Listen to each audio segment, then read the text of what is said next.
And we're back. Mr. Noots, my man. How's it going, brother?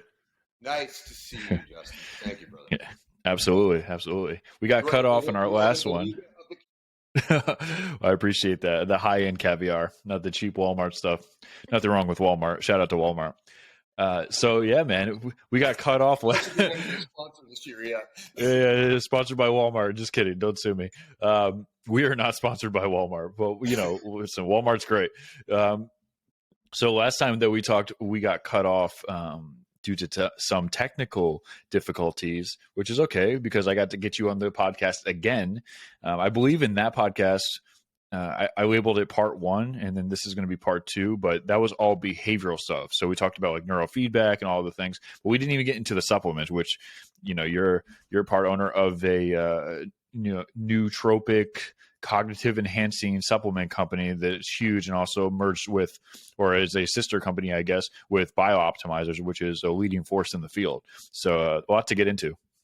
Yeah. Thanks, man. Yeah. In fact, we were, this morning, Matt and I just spent the last hour with our Bosnian team. We've got a full laboratory in Bosnia with 12. We've got 7 PhDs and 5 PhD candidates, and all they do is full-time work for us at BioOptimizers. Yeah. And Nootopia. That's amazing. Yeah, I saw you. I don't like the podcast to be aged, so I don't like to talk about current events too much. But I did see you at the Metabolic Health Summit this past weekend in Santa Barbara, and yeah, man, you were looking pretty good. Thanks, brother. Yeah, as an old guy, tilting at 60, you got to try to keep your stuff together and not like Here's the sign. Here's the sign that you're aging.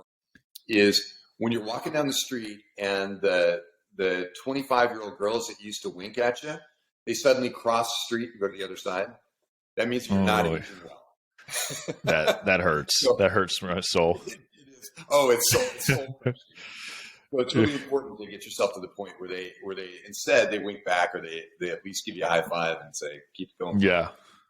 Well, nowadays, I don't even think they care so much about, as long as you don't look disgusting looking. I think as long as you have the money and you're living the life, you can provide the life, you can get away with it now. I feel like it's different. Back in the day, it wasn't so much like that. No. Yeah, the Mad Men thing was different. Yeah, and I think also like Lambo lifestyle has become a thing, and people started going, oh my God. And the South American culture, where the women are much more oriented towards more sophisticated older men who have their stuff together and are not, not players. And, so it's true. I think there's definitely like a primordial thing in there too, as well as like DNA for survival, providers, all that stuff. That's a whole nother conversation. But today we're going to talk about a lot of nootropics, Nootopia. We could talk about BioOptimizers. Let's just start off with this. So you guys sent me a package filled with a bunch of goodies, and one of the things was a mass enzyme formulation to help digest tons of protein, right? There it is. If you guys are watching this on YouTube, then you'll see that he's showing it. And I'll tell you what, it's remarkable. I've tried your guys' magnesium now for about, I would say 3 weeks. And then every time I eat either a lot of protein or just eat a lot of stuff. Like if I have a cheat day and I eat a big sandwich, I'll take that with me to try to get the digestion going. Explain to people, boom. Explain to people kind of how it works and maybe why people should consider taking some type of like digestion enzyme formulation. We'll go from there. Yeah, well, so proteolytic enzymes are super critical for helping to essentially get the most nutrient value out of your foods while also reducing gastro distress. When you're, if as a weightlifter, powerlifter, bodybuilder, athlete, right? The level of protein that you're intaking is often more than your body can actually process effectively. So having a really good full spectrum proteolytic enzyme is going to be able to break that stuff down, get it into your system, get it back in the muscle so you can actually utilize it for rebuilding, restoration, right? And actually getting some size. Size gains on there, right? Size matters. Yeah. So what's the difference if you eat like a giant ribeye just naturally? You eat a ribeye and then, you go on with your day or go to sleep versus you eat a giant ribeye and then you take an enzyme. Like, what is it actually doing? Like, is it like how does it actually break down or help your body break down the nutrition? Well, actually, we have a great example of that. So if you take that same ribeye, right? Well, one is Yeah. you said it actually right. You said if you eat that 24-ounce ribeye, right? If you're at Ruth Chris and they're giving you a selection, and then you are scarfing that thing down, you say, "Yeah, I want it bleeding on me. I want it rare, Mhm. and I want it bleeding on me." You're going to do that thing. Your body is going to go into a kind of a coma mode, and sleep is probably the next thing on your mind. So proteolytic enzymes, they remove that overhead that your body has to do to produce the amount of acid necessary to break that down. Right. Mm. The other is your body can't produce that much acid at that frequency in order to do it without causing all kinds of gastrointestinal distress. So this is a lever to be able to dramatically increase the digestive effects, and also to get it into your bloodstream so that it effectively can utilize that protein. Proteins they're a stack of amino acids. So you want those amino acids to be able to be effective and to be able to actually do something in your body, right? Instead of just going through your bloodstream. I mean, there was an old wives' tale about people having an average of like 20 pounds of undigested meat in your body. Well, we know better than that now. But at the same time, is if you're doing an athlete's regimen, especially an athlete that's oriented towards building size and building strength, your protein intake is going to be far greater than your ability to process that protein. So rather than pissing it out, right, or pooping it out, it'd be great if you could actually get as much of the amino acid concentrate as possible into your body, and then utilize that for muscle rebuilding, for strength, and for the rest of the constituents. So yeah, super critical. So also liquid too. So if someone drinks like a heavy protein shake, you would recommend also taking like the mass enzyme formulation as well. Absolutely. Yep. It's a game changer. One of the things you'll notice immediately is that muscle repair in your body, or even damage repair. Matt recently tore an Achilles, and pretty nasty, and actually had to get it operated on. The repair cycle they gave him was a 6-month repair cycle. In 6 weeks, he was back at action. Wow. I had a critical bicycle accident where I got my first high-speed bike that I've had in 20 years. And, you think you're a 16-year-old kid again on it. And I was biking into the gym. I hit one of those white painted arrows that says traffic goes this way. And I forget that it was right in front of the gym. And so as the cars slow down to drop off the kids at the pool, which is not a metaphor, that's actually a thing that they do. Is I lean really hard, my bike just loses it, right? I got 120 PSI tires, 3/4 inch, and it's gone. And I bury my shoulder. I'm wearing Ministry of Supply shirt, so it's this fabric that has coffee embedded in it, right? For absorption of odors and things, but also this really interesting mesh that opens and closes with the heat of your body. So it maintains your body temperature, right? Really cool. Great company, a Kickstarter campaign that started a few years ago. Now they're a significant company with venture backing and the rest. Great people, by the way. The CEO, you can actually reach out to him. He's a super dude. Ministry of Supply. That's not a pimp, but it's a good pimp. I bury my shoulder. It shears my collarbone. It breaks 5 ribs. 3 of them go into my lung, right? My left lung. So, and I'm pretty damaged. A bodybuilder girl is watching from the gym. She rushes out, grabs me, almost cradles me, right? And I'm 6'3", 200. And she drags me in and puts me on the couch, and they're about to dial 911. And I'm going, no, stop. I'm in shock. I'm just pure sweat. And I said, hey, call my office. Here's the number, and I'll have somebody pick me up.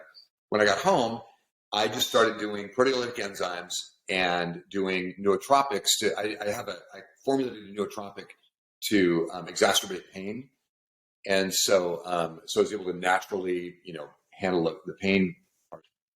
In 2 weeks, they said it's going to be 6 months before I could even get out of bed. In 2 weeks, I was up and about. In 4 weeks, I was starting to do light exercise. In 6 weeks, I was back in the gym. And it's a byproduct of having when your enzymatic activity is at a as a really good balance, a really good high balance level, your repair is almost instantaneous. And I mean, and literally my chiropractor, who was the one that actually did the x-rays on me, right? He was taking off that evening, he was taking off to Chicago. I was in Portland at the time. And he calls me from Chicago and says, get to emergency now. You've got the ribs in your lung and you're bleeding to death. And I had one of my lungs was half full of blood. So I said, what way do I need to turn to pull those babies out? Jesus. So he said, well, if you're going to do it, I'm not recommending it. This is not medical advice. But he goes, I need you to turn like this. And I popped them out. I made sure I stayed in position. And then, over time, over the next couple of weeks, the blood finally dissipated. But literally, if I laid down, I was gurgling blood. So my lung. Pretty fun stuff. Oh my God.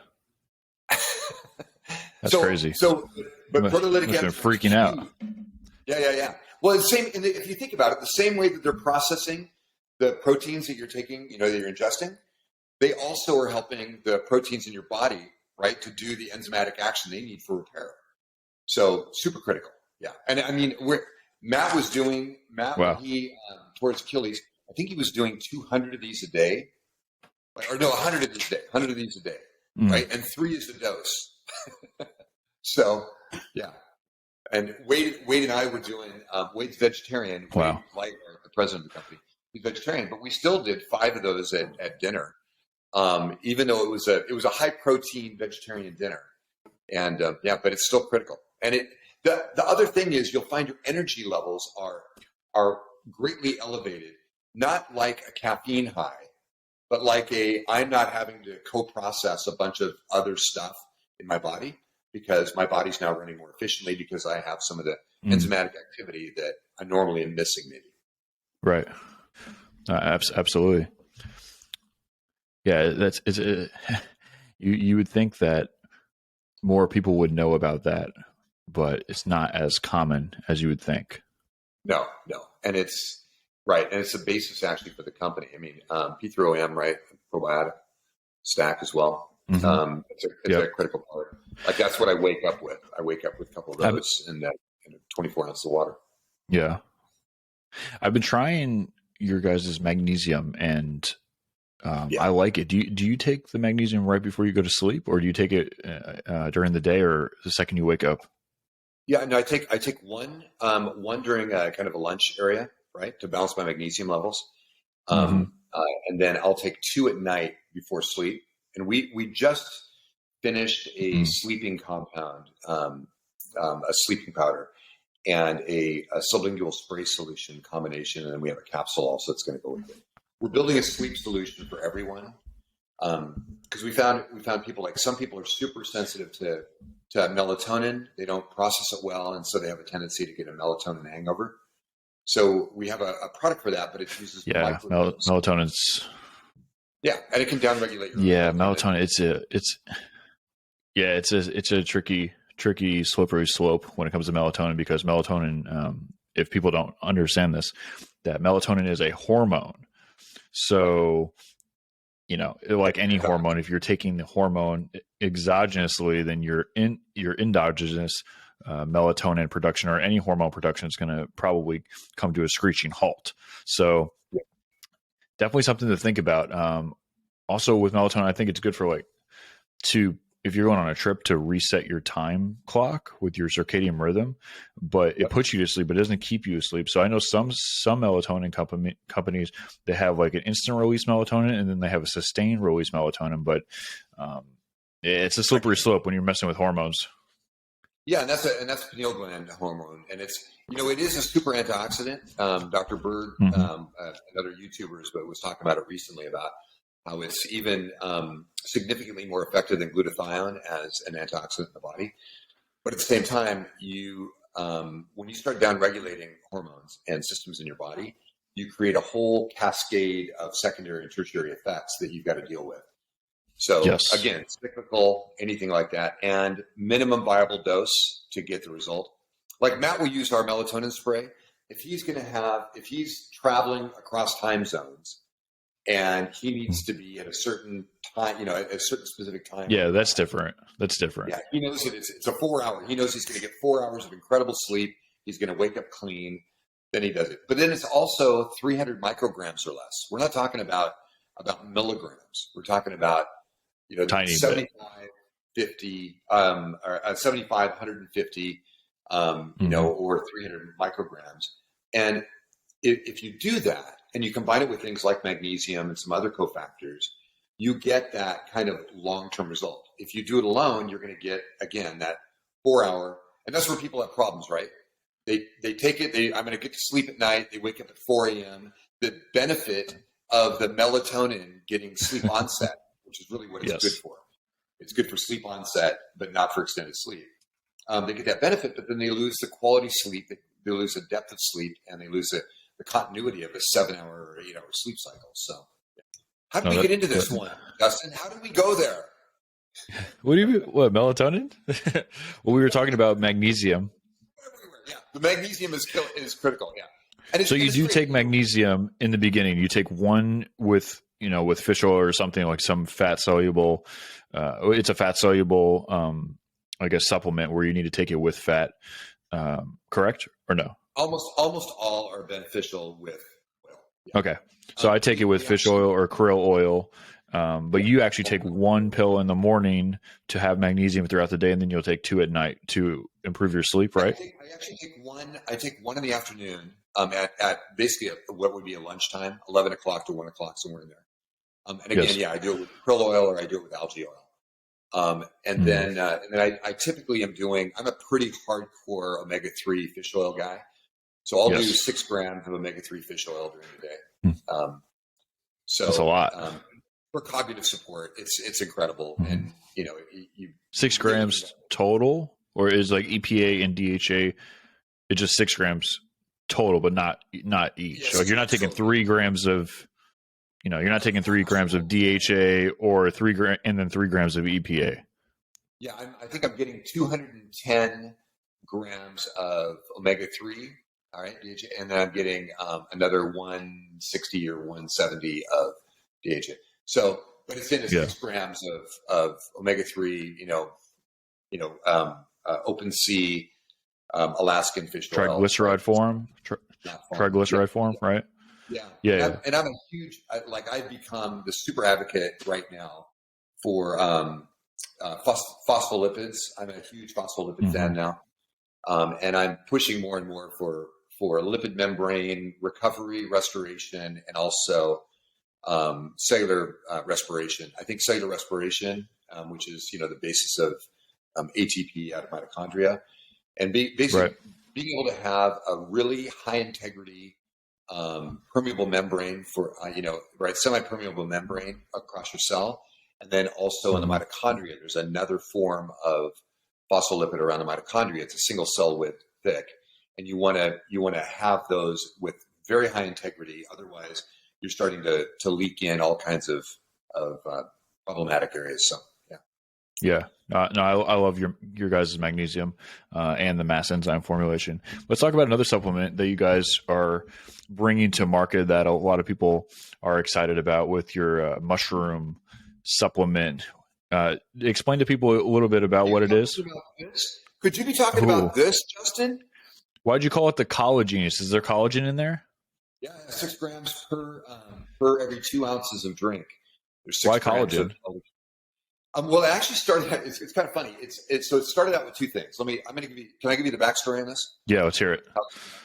So it started out as me doing extractions of lion's mane and trying to get them to a level that was enough that I could put that a capsule form would have an experiential benefit, not just I know that it's going to be good for me. I know that I'm going to get brain-derived nootropic factor. Is going to be effective, basically creating new brain cells, new neurons, new synapses.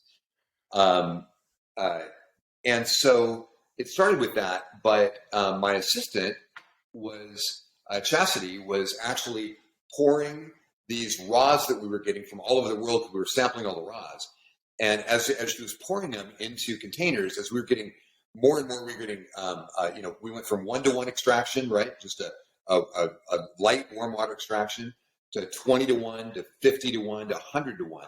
As we got further and further down that extraction path, and we're getting certain beta glucans that are in the the components, and then certain other nootropic factors, right? The BDNF activators in it.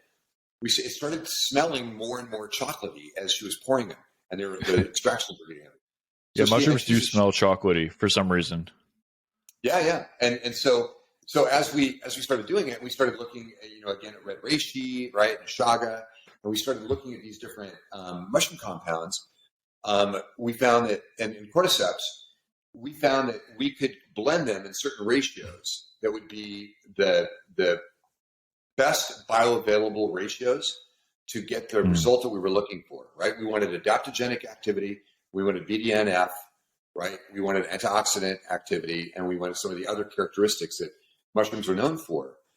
But we couldn't fit it all in a capsule. So it was like, okay, I don't want people to have to take 10 capsules to get to the level that I'm experiencing today. And this is experiential. You take this, you feel it. You take it, you feel it. And you also notice the benefit. Like if you are getting on stage and you need to have conversation with people, you need to be very verbally fluent, but you also need to be thinking, right? You need to be focused and you need to be thinking laterally. This is incredible for that. So she was interested in collagen compounds because of skin, right? We're both old people.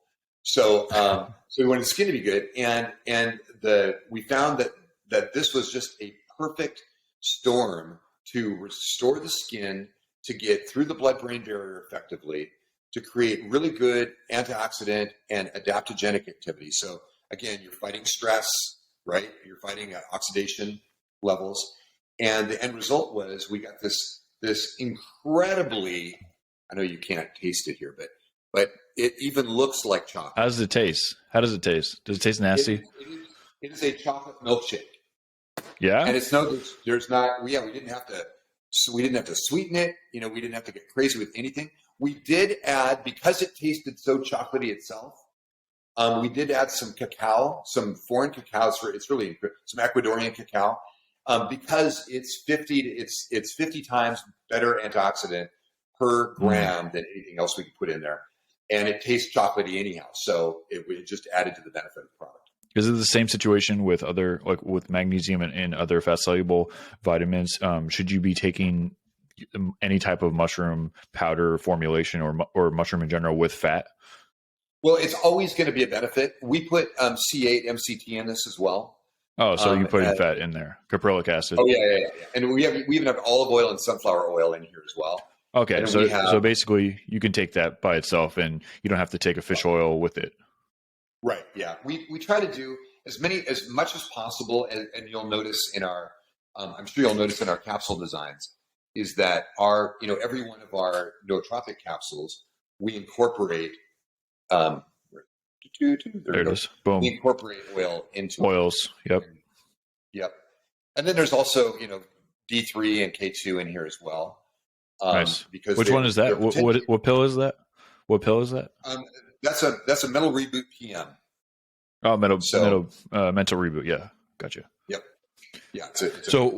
What's everything in the it's lion's mane, chaga, cordyceps, red reishi. Is that it? As far as mushroom? It's collagen type 1 and 3, right? Cordyceps, lion's mane, chaga, reishi, red reishi, cocoa butter, C8 MCT oil, cacao, olive oil, sunflower cream oil, also all organic, Himalayan sea salt, and a tiny dash of this very special stevia that Matt has been a big fan of for years. Nice stevia. So no sucralose or Splenda. Nada. No, and actually there's no need. We use such a small amount on per dose and for the whole thing. I mean, when I say, so it's like a dash in 50 gram or 500. I like the bottle too. The bottle looks nice. It's like a slick matte black. And we got secret matrix box. Yeah. I love it. Yeah, we talked about the efficacious dose last time. A lot of these mushroom companies, if you take lion's mane, we're not going to name any names, but if you go to Vitamin Shop or GNC and you grab a mushroom supplement, it basically doesn't do anything because the efficacious dose has to be 10 to 50 times what they're actually putting in it. And that's kind of like what you guys did, is you guys blasted it. Just to give the audience like an idea of the difference between what the mushroom powder that you're doing versus a typical one. How much efficacious dose of mushrooms does a typical supplement that you would see at Vitamin Shop or GNC versus how much you put in there? Like, let's start with like Lion's Mane. So the most popular, again, we won't name names, right? We're all about lifting this industry up. In fact, one of them is right down the corner. I'm in Venice Beach right now, and one of the companies is located right just a couple of blocks away. So most of those companies are running 250 milligrams to 1.2 grams of mushroom extract. Okay, and the most popular one is 467 milligrams of, so half a gram roughly, of mushroom extract. Great product. It's effective because of the way they've stacked it. They've done a good job of stacking it, and it's a drinkable again. Not like this, but a drinkable. So what we did is, because we started finding that, and again, we've got this lab in Bosnia that's able to kind of help us accelerate our research and do real deep dive into the real science. I mean, these are PhDs that their whole focus in life is to make the most radical compounds, extracts, and everything else, and then test them on humans and mice and plants. So we like to test everything and stress everything. So what we did is, when we started doing this, kind of a surprise outcome of it was, by the time we started looking at what the dosage was that we're doing, for each 6-ounce cup of drinkable, right, meaning that you're using 18 grams of our product or so, 17.85 grams, I think is what it is. You're getting 2.4 pounds of pure mushroom extract. So, so you got 457 milligrams, or you've got 2.4 pounds. So it's a quantum leap in terms of the amount, and you actually feel it, and it affects every aspect of what you're looking for in a mushroom extract. Meaning, that's a good segue too. Why would, if someone was to take this, like, why would they take this? Would they take it to learn calculus? Would they take this to do public speaking? Would they take this to go to the gym and get a new PR? Why would somebody take a mushroom extract powder? Again, I'm 60 years old, right? So my big thing is, how do I keep my cognitive performance levels? And by the way, I used to own the largest brainstorming software company in the world. So I'm really familiar with really smart people that do a lot of cognitive stress. And they're performing really important calculations that are changing our world. AI experts and people in advertising and executive coaches and CEOs and startup people. You want to be able to, there's a number of factors that we're dealing with whenever we're trying to solve big problems. One is, the big problem is usually presented to us like the reason I got into this industry was, my wife died of an oxycodone overdose, right? So I got into it because of a really traumatic event that happened. And I also had a number of, a triune of really bad, clinical situations that were just devastating. I was a white rat for Accutane in the 80s. So an Accutane is a really carcinogenic drug. I fight carcinogenic outbreaks because of that drug today still. I just got one on my leg. It starts out as a scratch and it ends up being a precancerous tumor. And then you got to deal with that. So, and I deal with it with oxygen and with the stuff that we take. But so I'm very fortunate to be in this industry. But then, then I was hypothyroid. Hypothyroidism, every aspect of your sense of humor, your joy in life, the depression comes on, your energy level just sucks. Your ability to see life through a bright lens doesn't exist. And you're fighting every moment, kind of like having, if you're in any chronic disease, your body is fighting, and it's very hard to get above, to even get to baseline, what would be your normal baseline level that you remember at your kind of best performance level. So as this relates to the mushroom drink, is I wanted something that would give you the cognitive benefits of, again, BDNF. Remember that, BDNF, because that's basically, how do we increase the critical neurotransmitters and the neurotransmission activities that are happening in the brain? How do we increase the number of the number of synaptic gaps that we have in the brain? So that, because when you have synaptic gaps, when you have synapses growing in the brain, right? You have new neurons growing in the brain. You have an opportunity. If you don't do anything with those, they die very quickly. But if you're trying to solve problems, or you're trying to write a joke. JP Sears, we're trying to write some humor around the deep subjects that he deals with. Then those synapses are going to get fired, and they're going to create neural pathways to memory and to storage and to the other aspects, and they're going to connect you to other pieces of your brain that are processing, right? So you've got this. So now what we've done is we've taken this adaptogenic side of the mushrooms, and we said, cool, now you can handle stress, right? Stress is not going to make your cortisol go through the roof. Your serotonin depleted because your adrenaline is trying to get your heart pumping out of your chest because you just got, messed up because of some bad thing that's happening in your life. So you're not reacting to things like that. You're in much more control of that. And your body is also filling itself with the critical components that are helping you to fight stress without you going into a fight or flight mode. So, right? Then you got the antioxidant level. Go ahead. So you would recommend taking the mushroom extract when you're trying to learn something new? What about like administrative work, like boring, non-thinking robotic tasks? Like if you own a construction company and you had to give it to all your workers, you probably don't want to give them mushrooms. You probably want to give them stimulants so they just work harder, but they're not actually thinking. So you would recommend doing the mushroom extract when someone's actually trying to either learn something or think their way through a problem, but it doesn't necessarily give you like more physical energy. No, it's because your ATP goes up because a couple things. One is when adaptogen levels at the right level. Now, if you over adaptogen your body, you're going to just be so chill. You're going to be like a guy that just took a big bong hit and is right. Yep. And it's another episode of Slackers. So our workaholics. There you go. Yep. A little modern translation there. So. You want to have your adaptogen levels at a good level. One of the cool things about mushrooms is that they have a tendency to not overpower your system. They kind of work in harmony with your system. So it's more difficult to overcharge them. It's not like a drug where if you double dose, you suddenly feel double the effect, right? It goes up this kind of nonlinear curve. What you do get, though, is you get a longer benefit, and it also trains your body, and it gives your body the precursors to be able to do more with it for longer periods of time. And over time, again, your brain is going to change. You're going to get a more enhanced brain.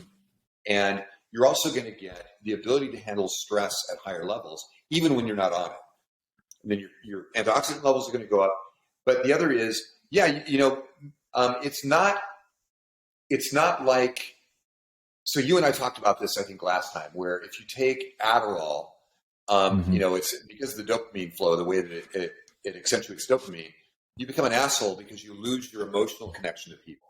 But you also get a lot done, also because it's a methamphetamine, right? Methylphenidate. It's going to keep you, and I'm not against that. People that need it. I've done it before. I used to use it on occasion, but my employees knew when I used it. They said, dude, you're on that asshole drug again. We'll see you later. We'll talk to you in a couple hours when you've calmed down. But I would get a lot done.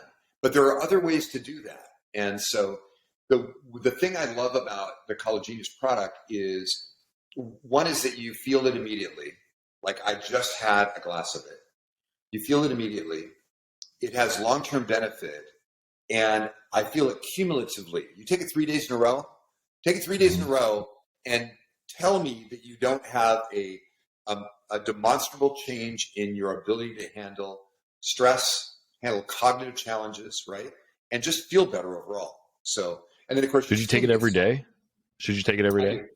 Yeah, I love it. Yeah, in fact, we have everybody we've given it to, and we have movie stars and rock stars that use our stuff. Is we will sample them with product, and it's a real problem. Is when you've got a laboratory set up to do a small amount of prototypes, and you've sent them out to these people and saying, "Hey, how do you like this? Give us some feedback." And they say, "I like it. Send me 3 months worth," and then send me another 3 months worth. And we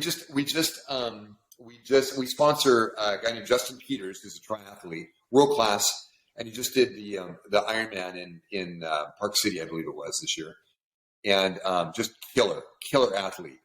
And we custom make products for him, but it's the same thing where he's going, dude, don't cut me off. I'm training. Don't cut me off. Or I'm competing. Don't cut me off. But I just got a great text from him. just got a great text from him yesterday Heads up. saying, you got another personal best, and yeah, he's a winner. How long does it last? If you drink it, does it last 6 hours, 12 hours, 1 hour? Yeah, it's an all-day event. Yeah, it's kind of like we have a product on the Nootopia line called Apex. Yes. So Apex is a Serotonin paniculatus. It's this guy right here. Yep. It's Apex. Boom. So it's a Serotonin paniculatus stack that's really, really effective. It's actually one of my favorite caps. So it's got a very special saffron. It's got a very deep B level component, and then it has a micro compounded Serotonin paniculatus, and then a D3K2 and 2000 IU of D3 in there. But this is one of those capsules that lasts you all day long. Like it can be, if you take it cyclically, so you don't take it every day, you take it every third day or fourth day or whatever you do, but once a week. It's the solution you take when you've got a 12 to 16 hour day. You've got to be a rock star all day. You don't want to be buzzing. You don't want to be crazy. You just want to be able to power through stuff, but you also want to be really sensitive to people. Good serotonin levels, good GABA levels, so you're not anxious, but also good dopamine, so you actually have that progressive, I want to get things done and I feel good about doing things, that short feedback loop of doing something and getting the feedback, yeah, I did something, right? And then doing something and getting that feedback loop. So right. Absolutely. No, I'm excited. I haven't tried it yet, but I'm really excited to try the mushroom stack. And once I have it out, coming to you. I think it's on its way. Quit complaining. I don't know. I think she sent it to the wrong person. I don't know. I love it. Cool. So I'm super excited about a lot of things in this space with neurofeedback headsets that you guys got involved with Sensei, right? Sensei.ai. Yeah, absolutely. And I'm super excited about all the behavior stuff. We talked about behavioral cognitive performers before, so I want to stick mostly on the pharmacology side.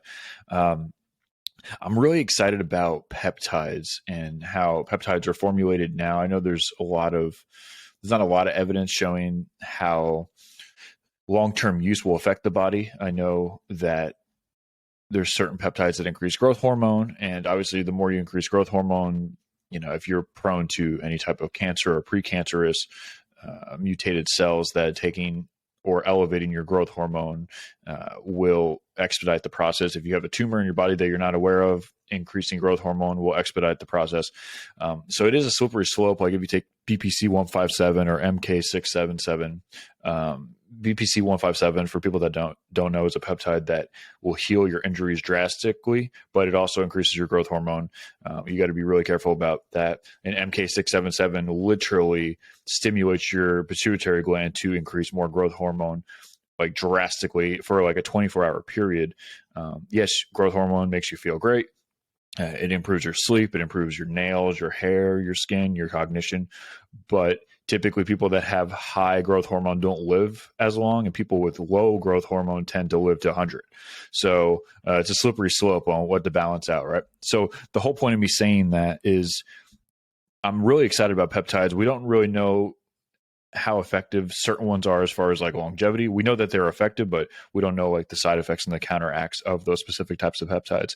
But there are a couple of peptides that I wanted to talk to you about that were mainly cognitive enhancing. I know that biooptimizers and Nootopia are focusing on those specifically. So let's go through a couple of these peptides and you can give me your 2 cents on what you think. All right. Sure, man. Let's do it. All right. So what's your thoughts? And these are mostly for people that are listening to this. Like I said, there's BPC 157 that heals injuries. There's MK 677 that increases growth hormone output. These peptides that we're going to talk about now are specifically catered towards cognition and increasing cognitive function. All right. So what's your take on Diaxia? So of all of the peptides that I've used and sampled and tried, and the ones that we have research on that work really effectively, Diaxia is absolutely my favorite. One is it's experiential very quickly. It's a microdose. You can dose it at 42 milligrams, 46 milligrams would be a max dose. And then you can taper down to 15 to 17 milligrams on for a sustaining dose. But a sustaining dose, here's the cool thing. This has an 11.5-day half-life. So you can Wow. take a dose and then 10 days later take another dose, and they're effective. So Wow. How do it's you take pretty. Diaxia? Is it a nasal spray? Is it a pill? Is it a drink? I like to compound it sublingually. You can inject it. You can take it orally. Mm-hmm. If you take it orally in a capsule, I recommend that you do a capsule that breaks down in the lower duodenum. You want to get it past the blood acid or the stomach acid part. Otherwise, you're going to get a lot of destruction in it. Compound it Right. with methyl B12, a little bit of biotin, and it's great. Dissolves very quickly, gets into the system right away. You do guys, and this is not medical advice, by the way. This is not medical advice. Ultimately, your health is your responsibility. Anytime you're changing up your routine, we're not doctors, and we're not recommending that you do anything. If you do change any protocols in your daily routine or want to implement any exogenous pharmacological compounds, please talk to your primary physician before trying anything. Anyways, now that we got that over with, nice disclaimer, my brother. And it was developing. I'm from Washington State. I was born and raised in Washington State, and it was developed at the University of Washington up in Seattle. It was developed as an Alzheimer's solution, and again, what you said earlier about just very much like human growth hormone the first product I ever made was in the 90s was a secretagogue, a human growth hormone secretagogue. Yep. Which basically that's what MK677 is. Right. You know what that is, right? So So what we did is we did a stack of arginine, citrulline, and other amino acids that you would take as an effervescent tablet, and you would basically take it 3 hours after food, just before bed, and it would help you sleep deeper. It gets your REM sleep right, pretty intense. And that period when human growth hormone is naturally going to express between, say, 2:30 and 5 in the morning, right, depending on what your sleep cycle is, it gave you the raw product to be able to get 300 to 400% more human growth hormone expression at that time. So that was kind of our lens on it. And that's a very safe way to do that. That's a way that I could recommend anybody do it, is get your amino acid. Just take a look at amino acid stacks that are complementary to human growth hormone. Take that because that's going to leverage your body's own human growth hormone expression, not going to put you into a state that could be in some future dangerous or problematic. And again, one thing go ahead. No, the one thing I hate about other podcasts, well, hate's a strong word, but the one thing I dislike about other podcasts is when people talk about something, it's not relatively available for the person that's listening, right? So is Diaxia, is it a prescription? Is it relatively available? Is it only for animal use? If somebody wanted to try it and talk to their doctor, how would they get it? Yeah, you could. I mean, one is that it's kind of relegated to people with cognitive problems, cognitive challenges. So if you had a traumatic brain injury, if you said, "Hey, I'm slowing down," if you have a history of Alzheimer's or dementia in your family, those are all qualifying that your medical professional would very well might say, "Hey, we could try this." Here's an interesting thing. But it is a prescription, right? It is prescription, yep. But one of the interesting things about it, and I was able to get a prescription for us to try it, right? Is and my doctor's an ND with an MD, so he's a combination of those two.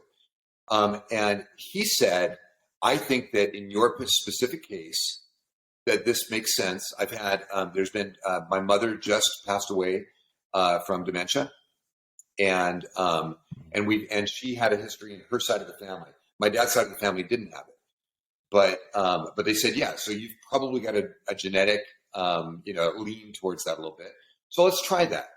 And what I found was that, especially when I was doing hardcore brain training, biofeedback training, is it's an accelerant, and the thing is you can use it as a way to kind of change your cognitive baseline level, and then that's it. But you can also do the same thing over time with these kinds of things, and with other nootropic, components that are legal and are available and are not prescription. So, gotcha. Okay, so Diaxia, you like it Let's go to pig's brain. Prescription. How do you get it? Do you like it? Does it work? How does that look? I think it just like remember when I don't know if you remember when mad cow disease suddenly became an issue and it was very difficult to get right. So I have this tendency to and maybe I've just seen too many science fiction movies where where people started growing horns or third eyes, and so I have a tendency to stay away from animal based. Gotcha. Okay, so the jury's still out for pig's brain. Yeah. But I do think that there's. I mean, obviously, it's very close to the human model, right? The human animal model. Mm-hmm. But I have a tendency to stay away from those, just because there's some things we don't know about how the genetic interaction. Right? Yeah, no, I agree as well. Last time you said to watch Lawnmower Man, and I watched it. It was hilarious. And I could just see like, are those great effects from whatever it was, 1987 or whatever? Yeah, I think it came out in 1993 or something like that. It was funny. When he made all the phones ring at the end. That was a spoiler, wasn't it? I just did a spoiler. Damn, spoiler! The movie came out 30 years ago. But it was what I think is great because it's funny because a couple of the high-end clients we have, they text me on a regular basis, and they'll say that when we're building a compound or we're getting our customization of our nootropics just really tight for them, is they'll go, dude, I'm in full Lawnmower Man mode, Well, it's interesting because he was getting an injection of nootropics back then. And I think the movie came out in 93, and then he was also doing like virtual reality. Do you kind of see that being the future where you're taking pharmacology, but you're also using behavioral, like a neurofeedback loop device, combining that and stacking that with pharmacology? You think that's like the best versus just doing one or the other? No. I think that combination is extremely powerful. In fact, cognitive behavioral therapy with, you do neurofeedback, CBT, right? I actually had an incredible experience with tapping with emotional freedom technique, which I didn't think I was going, no way, this is way too woo-woo for me, right? But I think the visualization that the clinician gave me was probably the most powerful point. And what she did was she said, hey, let's go introduce you to what was the first traumatic event in your life that you remember. And I remember it distinctly. I was 3 years old, right? Mm-hmm. And it was my mom was on the phone with a friend, and she was having a really sweet conversation with a friend, and suddenly she's screaming at me, and then she's back on the phone with really sweet to the friend. And that cognitive dissonance of her screaming at me and then getting back on the phone really sweetly just was I could not get my mind around it. And going through emotional freedom technique with this guide, she said, let's go introduce yourself to this little boy, let's go make friends with him, and let's go visit that event until that event no longer feels like a traumatic event. And it was really very powerful visualization. Now, could I do it without tapping? Probably. It would just happen to be part of that process. And I was also doing neurofeedback at the same time, and I was also doing newts, and I was doing beluga caviar. Your brother beluga. And so I think the combination of both is good. Kind of like what Lawnmower Man did was taking nootropic injections and also doing virtual reality. The one thing, or behavioral mechanisms for increasing cognition, but the one thing that did get me is it was similar to Lucy, where once they got to a certain point, when they got to access, in the movie Lucy, you access it's like these chemicals that she was taking, you access 100% of your brain, which obviously we know in science that's not true, but that's like the premise of the movie. Also with Limitless, the thing about Limitless is the reason why Limitless is my favorite movie of all time is because it stays relatively realistic, where he is just really smart, obviously like an unrealistic level. Like you're not going to take a pill like Adderall or Vyvanse or Provigil and then become super smart, speak multiple languages just by hearing it.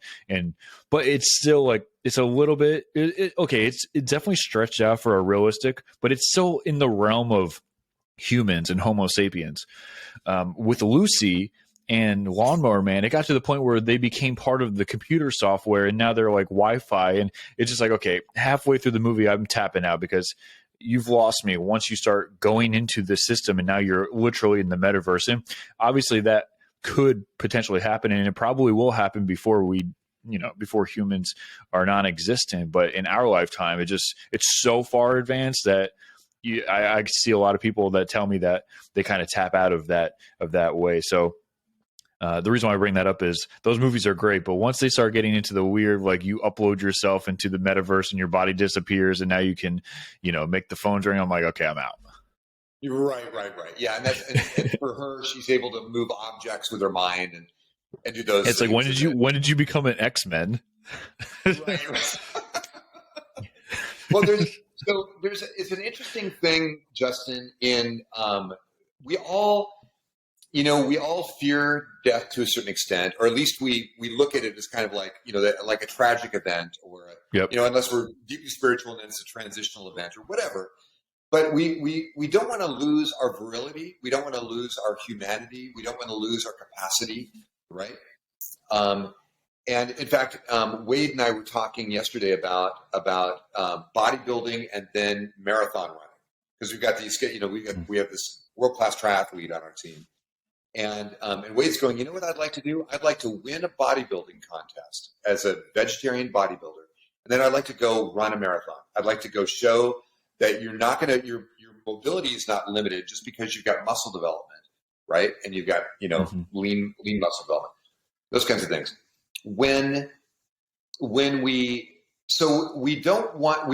Everybody wants to achieve this, almost everyone would like to achieve, especially with no effort, a super high level of performance, right? I mean, the ultimate is you take a pill and you're Eddie Mora, and you write the perfect American novel, and you do the day trading, and you become a senator, right?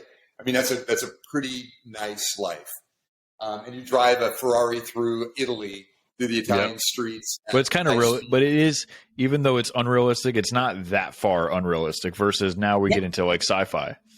It's Black Mirror, right? It's Black Mirror. Yeah. It's slightly ahead, but not so far ahead that you can't get there. Yes. Lawnmower Man was ridiculous, especially today. It was a ridiculous movie, but at the same time, at the beginning of it, right? It's kind of like, have you seen the movie Being John Malkovich? No. Okay, so in quick run. So Being John Malkovich, is the main character in the movie outside of John Malkovich, who is John Malkovich, is the main character in the movie, and his wife live in a windowless New York basement apartment, which is not unrealistic. And she takes care of, he's a failed marionette artist, right? Jake Gyllenhaal. When did this movie come out? I'm going to look it up. Oh, it's an old one. Yeah, it's great. It's a must see. It's called Finding John Malkovich? Being John Malkovich. Oh, Being, okay. Yeah. So but the big premise on it is, if I warm you up, 1999, guys, 1999. Yeah, but it is an absolutely must see. I guarantee. Now you may not get it. There may be some viewers here that we're going to lose on this, but I guarantee if you watch that movie and here's what I want you to get in your mind: if I warm you up, they call it the frog boiling, right? Just like the economy. The economy goes up incrementally. It doesn't suddenly go up super high instantaneously and fall off a cliff instantaneously. Like if you've watched The Big Short, right? The Big Short, the actual collapse of the economy happened a year before we even knew about it, right? It happened in 2007. In 2008, he was finally able to collect on the shorts that he was doing, right? Right. So, and in the same way, when a situation happens slow enough, you get used to it. They call it a frog boiling because if you put a frog in a bucket of water and you heat it up slowly, right? A pan of water, you heat it up slowly. The frog, because it doesn't have temperature control, will just get used to it, and then suddenly he'll be boiling and you won't even know it, right? And then he's dead and he's dinner. So the same thing happens to us cognitively, and like for a year, I wasn't able to actually train. It's the first year in 30 years that I haven't been able to train. And And and you go, and for the first 3 or 4 months, you go, hey, I don't look that much different. My body composition isn't that bad. I can still pop it, right? Oh, My guns are still there, right? But then over, and then you go, okay, 5 months down the line, 6 months down the line, you go, oh, okay, there's a little bit of that. Well, 9 months down the line, you look in the mirror and you go, oh, that's what a pear looks like, right? Shoulders are not killing it. And it's, it's like, holy shit, man, how did that happen? It snuck up on you, but it was gradual the whole time. In Being John Malkovich, you've got a failed marionette artist and his wife who takes care of injured zoo animals in a windowless basement apartment. Okay, so that's the first cognitive, like, oh, okay, I guess maybe this could be real. And then he's watching TV and there's a super marionette artist who's actually has cranes doing his marionette work over a bridge in Brooklyn, right? And he's like, oh my God, I want to be that guy. And then he goes and gets a job doing speed filing because his fingers are really agile because he does marionette artistry. So his fingers are agile. Yes. So he gets a job in the back of the nickel ads they need a speed filer, somebody who's file stuff really quickly. And then it just keeps going until you basically get inside John Malkovich's brain for 15 minutes. And after 15 minutes, you fall out of his brain onto the New Jersey Turnpike onto mud. I can't tell you anything more, but what's interesting and wonderful about the movie, right? I think it was Spike Jonze did the movie, who's known for doing these bizarre, interesting things, right? Is what's interesting about it is you keep warming up to the absurdity. Like instead of going to the 7th floor, he goes to the 7.5 floor. The only way to get to the 7.5 floor is the lady that happens to be the cleaning lady for the thing knows exactly what floor you're going to because you look confused. Like, where's the 7.5 floor? It's not on a button.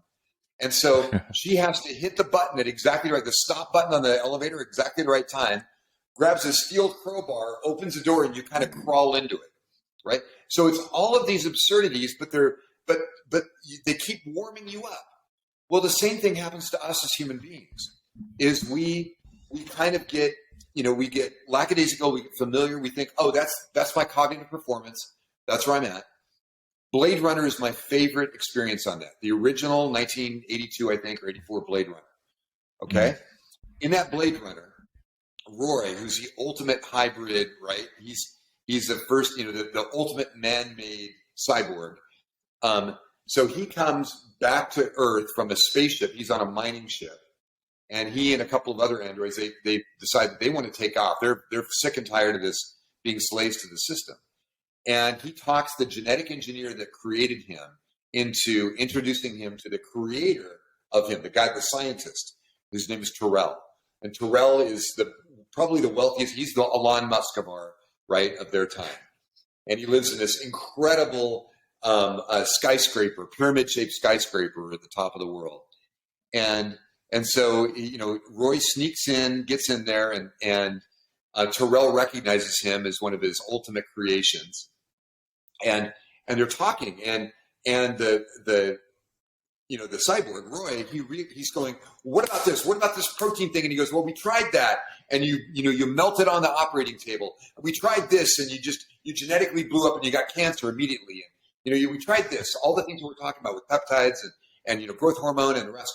And he goes, we tried all these things, and he goes and he grabs Roy's face, and he goes, Roy, the light that burns twice as bright burns half as long, and you burn so very bright, right? That's so true. That's so true.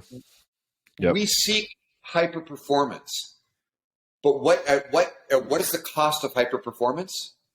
It can be a shortened lifespan. It can be a reduced. It can be a peak and a fall, like doing exogenous hormones, right? Mm-hmm. You start doing juice. Look at it. Consider 5 years and 10 years. There's some great YouTube videos of guys that they've been on the juice, and then they go, "This was a mistake."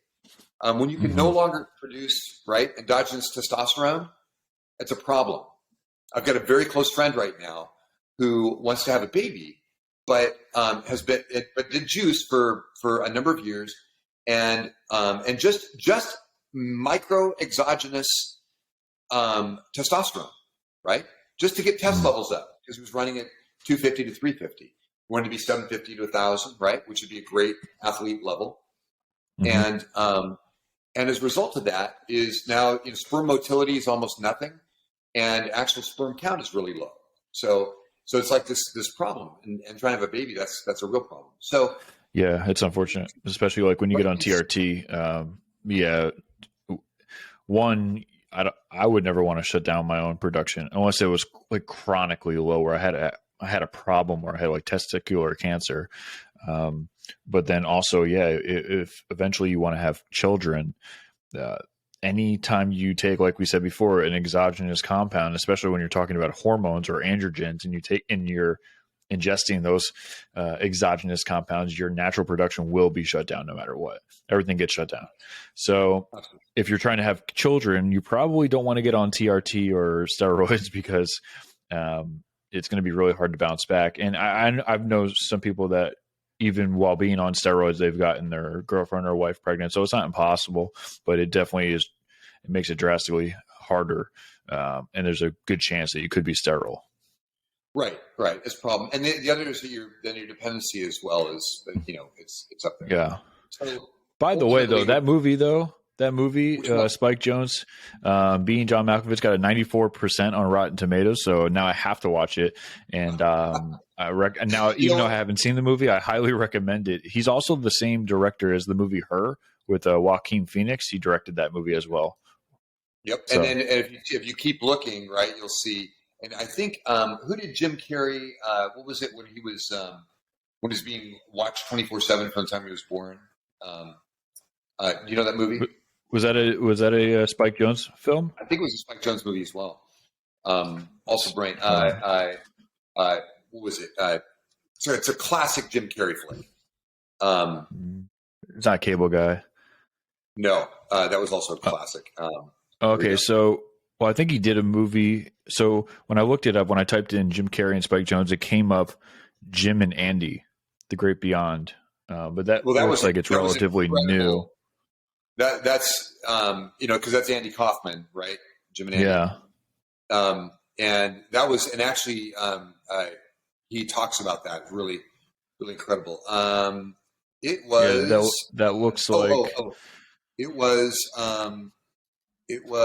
Eternal Sunshine of a Spotless Mind is great. Another great one. The Truman Show. The Truman Show. Oh, the Truman Show. Yeah.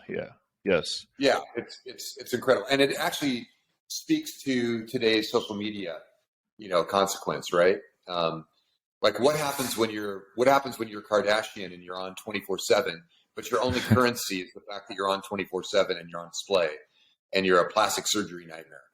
Like what what is your real currency then? Now they've been very curated in their ability to turn it into products like cosmetics and clothing.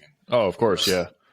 Right. Truman Show, by the way, guys, got a 95% on Rotten Tomatoes. So these are all highly credited, accountable films that we are recommending that you watch. Watch them now.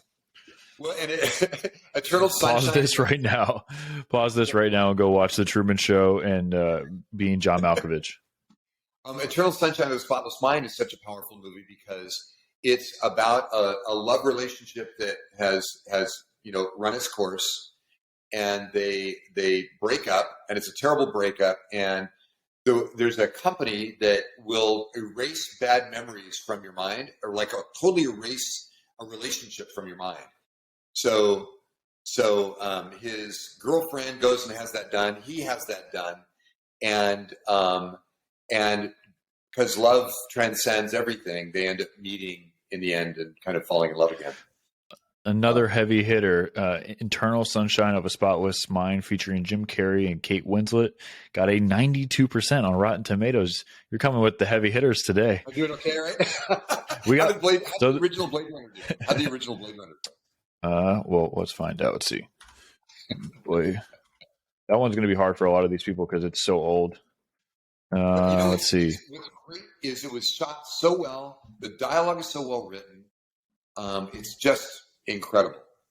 Let's see. Blade Runner got, I'm sure it was great, 89% on Rotten Tomatoes and 84% on Metacritic. So yeah, so good. Yeah, really good. Yeah, that's awesome. But I think I wonder how. Have you seen the new Blade Runner? Yeah, certainly have. Yeah. What is it? Blade Runner 2049.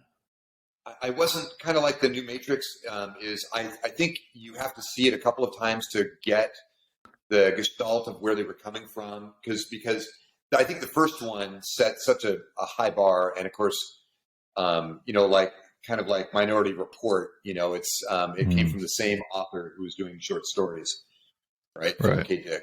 Anything by Philip K. Dick, if it's been turned into a movie, I highly recommend watching it. We have a lot of good movies. So you got the Spotless Mind movie, you have Blade Runner, and then we have a couple other films that you guys need to watch. The Truman Show. Yep. Yeah. Cool. Yep. All right. Let's get back into peptides real quick. Some of these people that are listening, they're like, okay, cool movies, but like, what do we take to become Eddie Mora or Lucy? The third one that I want to get into, and then tell me if you know anything about these compounds or not, is C-Max. What's your take on C-Max? Yeah, an old one, and you do it as a nasal spray is actually pretty common. Is that prescription? And it's prescription or illegal. You get it from Russian houses. Don't do that, guys. Yeah, please don't. You never know what you're getting, and it's just a cluster, and you can't build a program around it either, and it's just unreliable. It's experiential quickly, but if you read any of the forums or have experiences with people that have done them long term, it's just not sustainable. And there's one of the reasons that a lot of these technologies, like some of these peptides, I mean, I know Ben Greenfield right now just did a podcast recently on, with another guy that's big on peptides. And I do believe peptides are going to be in our future. I think they're going to be a major component of our future.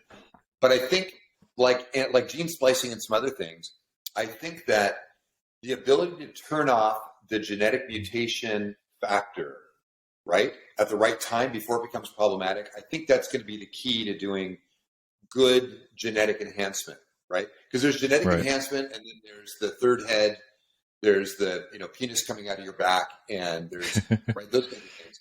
We want to avoid those kind of mutations, and the way to do that is to continue to research, make sure that we dive deep, and then also one of the things that, like when we talk about the Nootopia line of products, more is not better.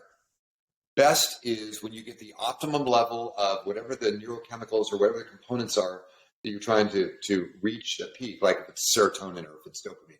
If you have too much serotonin, you get a thing called Serotonin Syndrome. It starts killing brain cells at a rapid rate. It gets you. It can put you into convulsions, and it can even kill you. So you want to have enough serotonin. You don't want to have too much. In fact, if you have too much, you get a foggy head. You can't think clearly. You get depressed, right? Mm-hmm. If you don't have enough, it's very similar. You have a foggy head. You're depressed. You can't think clearly, right? You have no fun. You get no joy.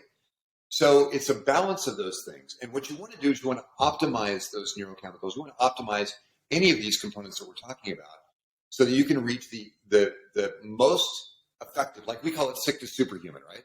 You go from sick, which doesn't mean that you're sick. Sick can be I'm not at the optimum level or I have a weakness. Matt literally found his Achilles heel. It was his Achilles heel during leg day, right? You're doing leg day and it goes snap. Well, that's your Achilles heel. Oh, yeah. So, and so you want to understand your neurology, physiology, right? And you want to go, okay, I'm not very strong here. I have a weakness here. For me, it's my, I can focus like an OCD maniac when I'm really passionate about something. And otherwise, my head is going, that'll be a funny joke. Here, let me do the punchline. Or this will be an interesting movie quote. Let me grab that. So I'm constantly doing lateral thinking exercises in my head, right? Well, that doesn't work very well for a financial presentation with a bunch of investors, right? Mm-hmm. It works really good if you're trying to light up a crowd on the stage. So as long as you can bring it back home, right? We know these things.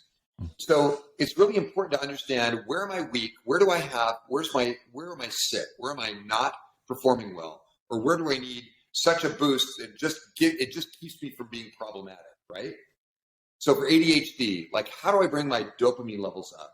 And how do I bring my focus up without damaging the other areas of my neurology? So then you have suboptimal.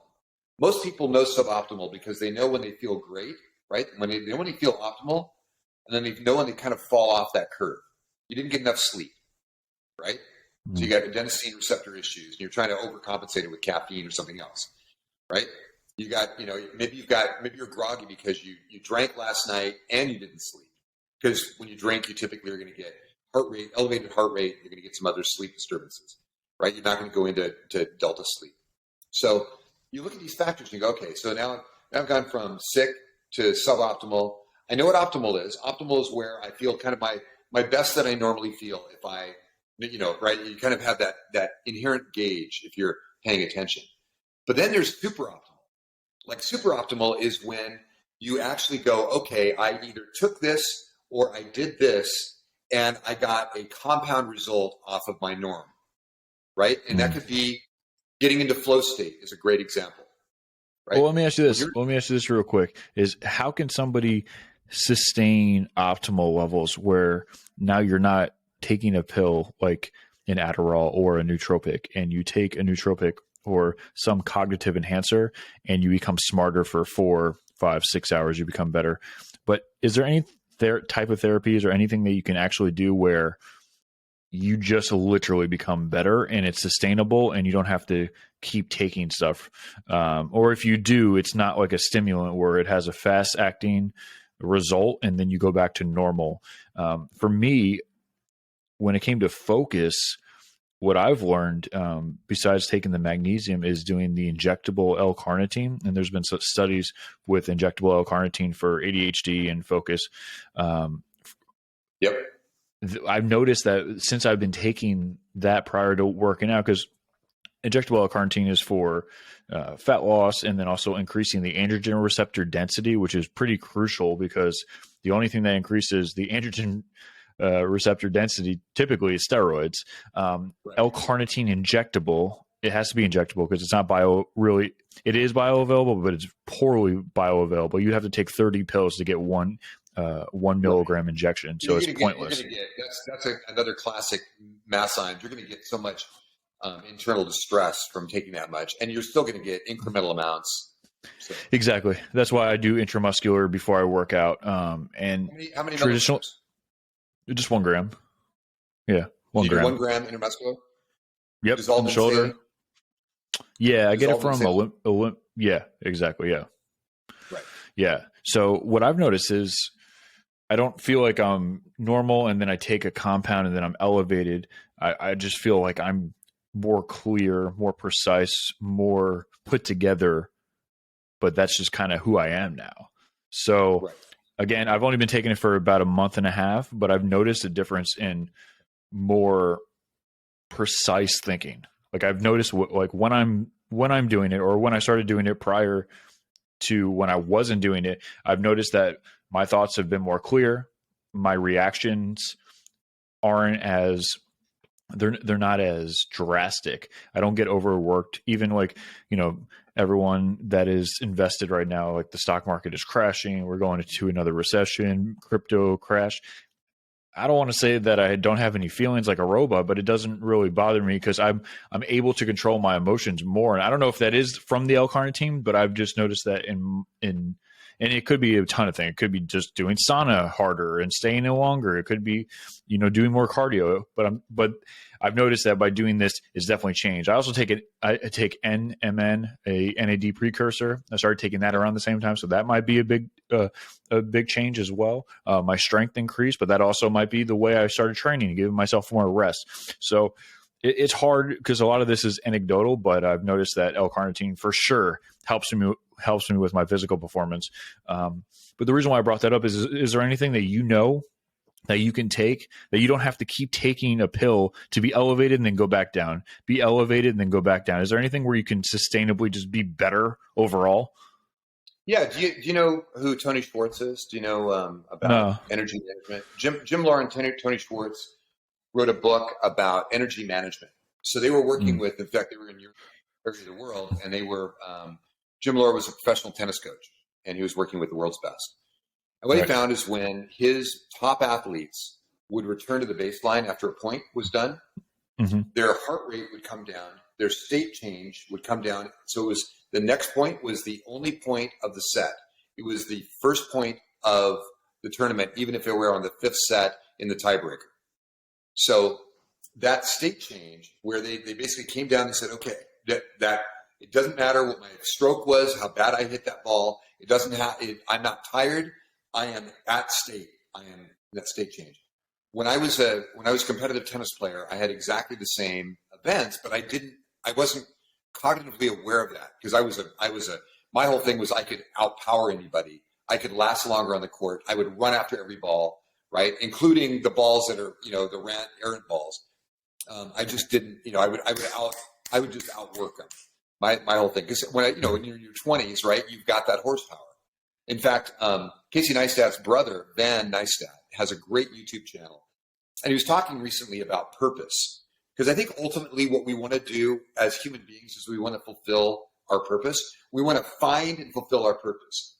And I like to twist that a bit. I said, I want to make and fulfill my purpose. Like I feel called to make a monumental contribution to every life I touch.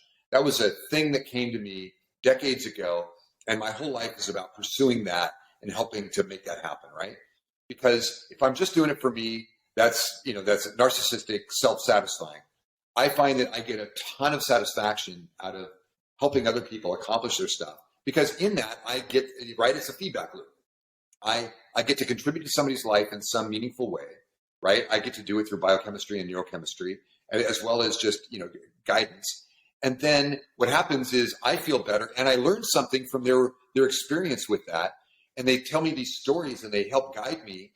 And I've had incredible mentors. I still have incredible mentors in my life. Matt and Wade are two of them. But it's a continuous experience. So we want to get to a super high performance level. But what we're doing is we're going, if I just do X, if I just take Y, I'll get to Z.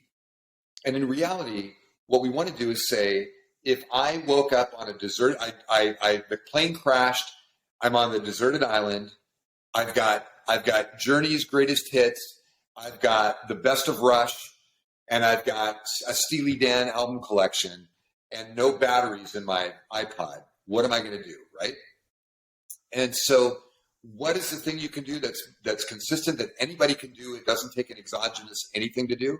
Well, drink lots of water and meditate. If you do I spend 20 minutes every morning and I put on a pair of headphones. I happen to have a binaural audio guide, but it basically for 20 minutes, I go into state and I basically reset my brain. I think about the dreams that I had, if I had dreams that night. I think about the activities I need to do. I don't do an outline. And then I try to get to nothing for a moment so that when I pull out of that, I'm a clean slate and I'm ready. That's in the morning, right? That's prior to caffeine. Because I feel like once you take caffeine, it's over. Yeah. No. And now you can do like the Ben Franklin approach, right? Where you basically, what he would do is in the afternoon, and I do an afternoon meditation as well. I'll do 10 to 20 minutes, typically 15 to 20. 10 is a little bit too short. You don't want to go long enough that you actually get, into a state of sleep where you actually are, you actually have to wake up out of the next 90 minutes. But you want to get to a point where your brain is reset and your energy levels are reset. So what these guys found was that this tennis coach and this executive coach found is that high performance executives, high performance CEOs, startup people, they think they're running a marathon. They're not. They're running fartleks. They're doing interval training, right? They're doing HIIT training, but they're not operating like it. They're going, okay, I'm just going to power through this next meeting. I'm going to go down another 16, 24 ounces of coffee. I'm going to light up my Starbucks card, and I'm going to go that direction, right? Instead, what they need to do is reboot their system by taking a handful of deep breaths, closing their eyes, trying to get to the point where they're reset. It could be 5 minutes, it could be 20 minutes. But they said that they found that every 45 to 90 minutes, you need to do some kind of a reset. Walk around the block, right? Go take a drink of water and go think about something besides the problem that you're working on, and let your brain start processing it in the background. Write down some of the things that are bothering you. Like I'll do a journal. I have a journal practice, right? So I wake up in the morning, I go pee, I put my pot of coffee on, I make some NZT, or what we call Nectar X. I make some of that up, and I may take a capsule if I have a certain thing I'm trying to accomplish. I may take one of our capsules. I'm a huge fan of getting a clean canvas to be able to paint on for the day. So I do a thing called mental reboot. We've got a nighttime mental reboot I take at night. We have you take mental reboot every day? Almost every day. Yeah. It's a game changer. The thing is that when you start cleaning the detritus that builds up from mitochondrial expression every day, especially in the brain, which is where mitochondrial is happening like crazy, that aspiration in the cell, you start reaching, and that's another one of those game changers. You get another level of operating baseline. So yeah, and the cool thing. And the one thing about mental reboot, not to cut you off, but I feel like this is important, is I've taken a lot of nootropics. I've probably taken every nootropic you could think of. The mental reboot that you guys offer, literally, I can't explain it any clearer, no pun intended, is you just feel clear. Sometimes we've all experienced this when you're going throughout your day, maybe you're stressed out, maybe there's things that have been on your mind periodically or for a long duration of time. And it's not that you have brain fog, but you're not as clear. You feel that. You feel like there's some blockage or some blockade hindering your thoughts, and it fluctuates, right? Like one day you could be working at 25% capacity. The next day you could be working at 90% capacity. When I took the mental reboot, I noticed myself that it's not necessarily that I was smarter. It was just everything was clear. It was like you took a vacuum and sucked up all the dirt and pressure washed my brain. And now it's not that now I'm going to be able to do calculus or learn Mandarin Chinese, but at least now it's just a clear, clean slate. It's like having a dirty car and then you just ran it through the car wash and you had it fully detailed. And the car wash guy was out there scrubbing it for 45 minutes and then polishing it. That's what I feel like. So I feel that it actually is a good thing, because you are building up plaques in your mitochondria, and that is definitely for even people that don't have dementia or Alzheimer's medical history. I still think that normal day-to-day people that don't get dementia have that mitochondrial buildup with the plaque, whether that's environment or your diet or whatever. But I feel that when you do take the mental reboot, it just makes everything clearer. It gives you a clean slate. It's kind of like anti-dandruff shampoo. It just clears your head and it gives your hair like a good baseline to grow. Doesn't mean you're going to grow more hair. It just gives you the opportunity. I'm gonna do a couple of screenshots of you, right? And I'm gonna put mental reboot. Justin Caviar says it's like a pressure washer for your brain. Mental reboot. It's dandruff control for your brain. It doesn't mean you're going to grow more hair. It just gives your hair the opportunity to grow. Exactly. It clears out all the junk and all the gunk. It does. So thanks. I appreciate that, man. So meditation, or at least rebooting yourself multiple times a day, is a key to high performance. That's one of the things. The other is realize that you know how to go to a high performance state. Like when you, I got it because I'm a tennis player, right? So I kind of know this one well. Yeah, I'm a ping pong player, so same, right? All right, we're on the same page, brother. Just different paddle. It still gets fit. Somebody tried to. We when we were in Palm Desert doing biofeedback training, we did pickleball, and pickleball doesn't allow you. Fun. But it's very difficult to put spin on the ball. And in tennis and racquetball and ping pong, I'm so used to doing, a lot of spin centric, whether it's top spin or slice. It's harder to do on that. And the paddle is a quick hit. It doesn't stick on the paddle very long. So I like paddle tennis better, actually. In Venice, that's where paddle tennis was basically created. Pickleball has become right now, Venice, California. Yeah, Venice, California. Pickleball, for whatever reason, the past year or two has become increasingly popular, like drastically popular.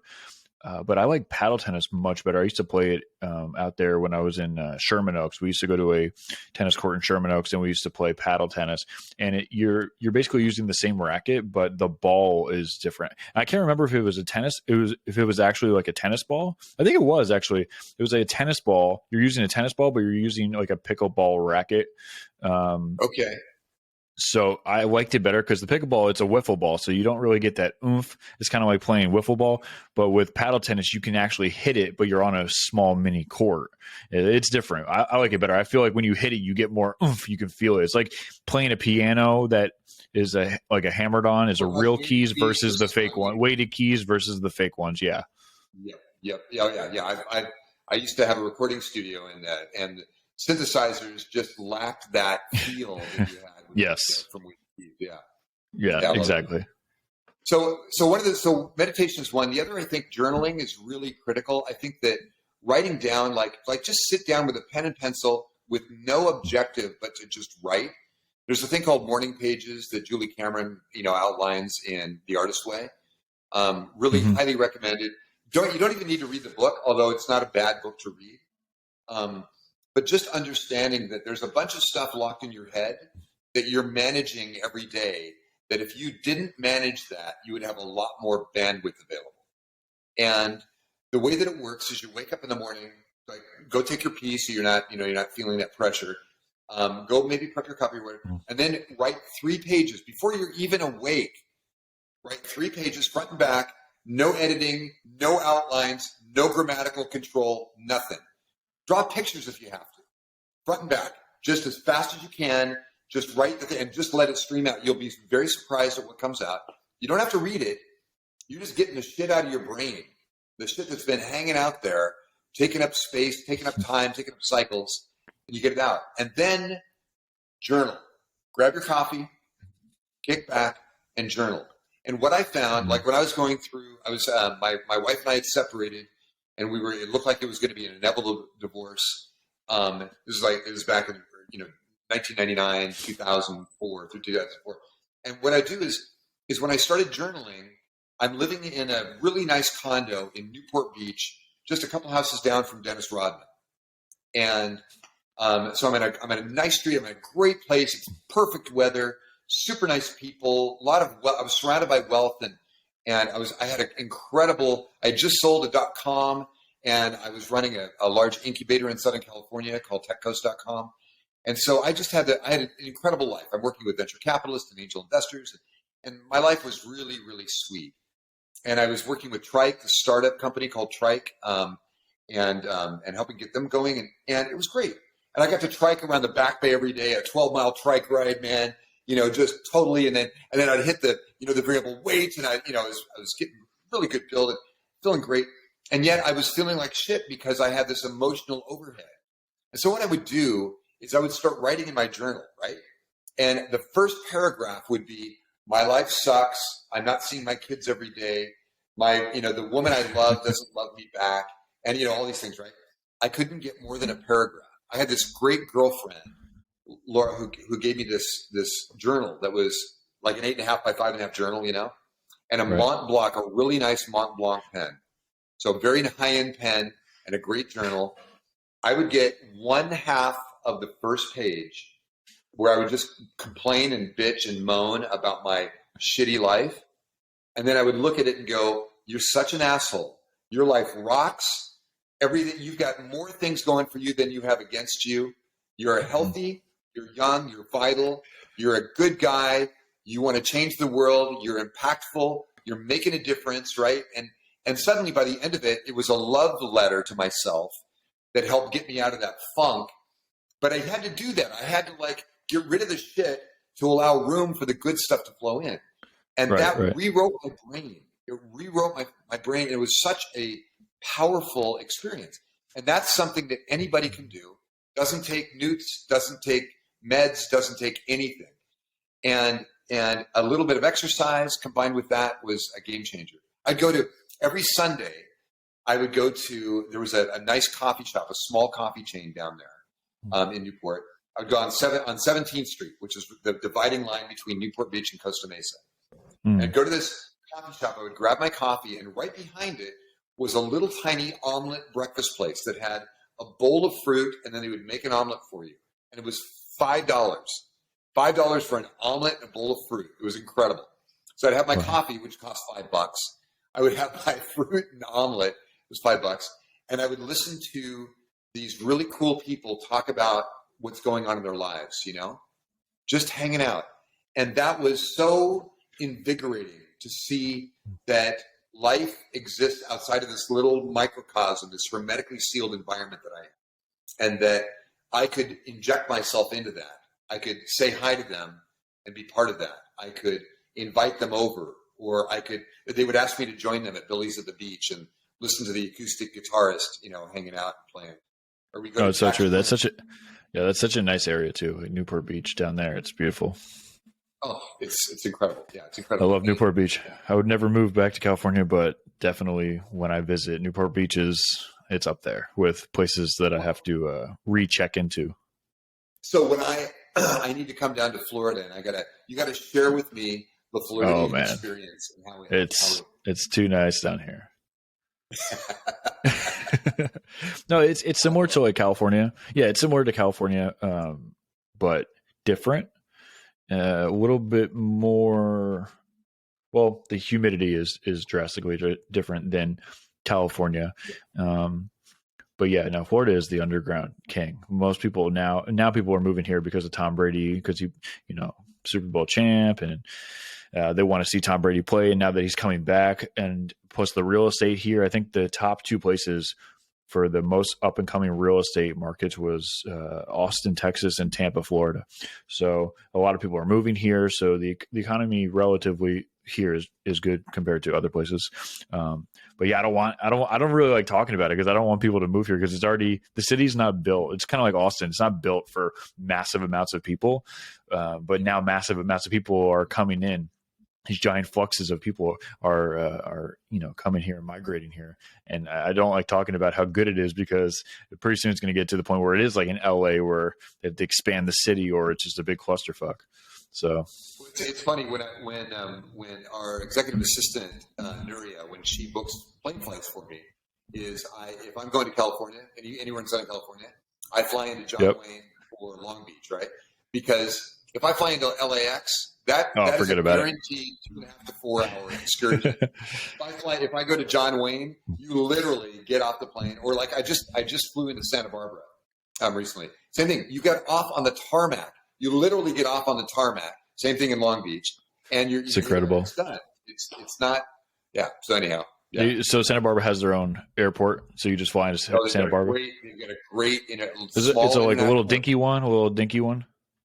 It's pretty small. It's about the same size as Long Beach. So okay. So yeah, small. It's not like LA. It's not like a real airport. So a little. Yeah. And you literally you don't unless you're one of unless you're Delta, you are getting off on the tarmac and you're walking across the flight line to your. Oh, that's awesome. That's incredible. That's incredible. I love it.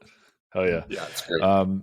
What else is Nootopia or Biooptimizers coming out with, and what is on the horizon for Nootopia and Biooptimizers? What are you specifically excited about? Maybe there's some things you can't talk about yet, but what are you specifically excited about from the research and data you've gotten back from Bosnia? So what I'm super excited about cellular membrane integrity and about improving that. What I'm finding in both our research and our experience is that it's not instantaneous. You don't feel it the first day. Well, you feel a little bit of a cognitive improvement the first day, but over a 20 to 30 day period of time, you don't notice it creeps up on you. Again, it's the frog boiling, but this time it's boiling in a good way. You suddenly realize that your general cognitive performance level is at a 1 quantum level above what it was prior. And the other thing is everything else you do seems to be amplified in a good way. And that's everything from reading, retention, orgasms, everything is improved. Repair and restoration of your body when you're working out, when you're training, right? Mm-hmm. Restoration is better. Joint pain reduced. What's the compound? we're doing a thing called the fat stack. You'll see it come out as what's called the fat stack. So and that'll be coming out. Yeah, and that'll be the end of Q3 of this year. Okay. And then before that, we're doing something. So one of the things that we were kind of known for in the early days and are still known for is all of our products, all of our nootropic products are personalized and customized for you, right? So we change the compound ratios and the kind of compounds in it, depending on your weight, height, age, sex, what you're doing with them, what meds you're on, what vitamins and nutrients you take, how you sleep, all those things. So we're doing a couple things. We've got a sleep combination of 3 sleep products, actually 4 sleep products, because we have an aromatherapy as well, that are coming out as a kit. So it's a sleep process and program that you're going to be able to use to always get the optimum amount of sleep without a hangover, without a downregulation of pineal gland and melatonin levels. And at the same time, optimize the outcomes so that when you wake up, you can wake up in a certain specific state.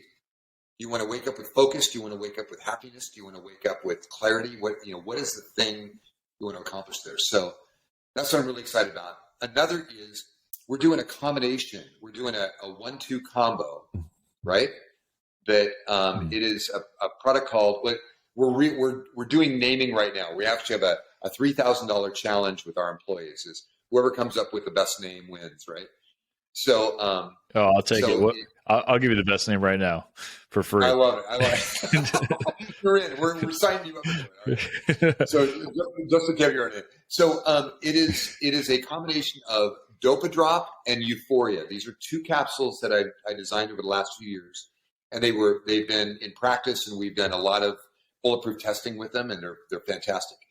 I developed a product for men that basically reduced the refractory period between orgasms and increased the quality, duration, and the experience, the intensity of an orgasm.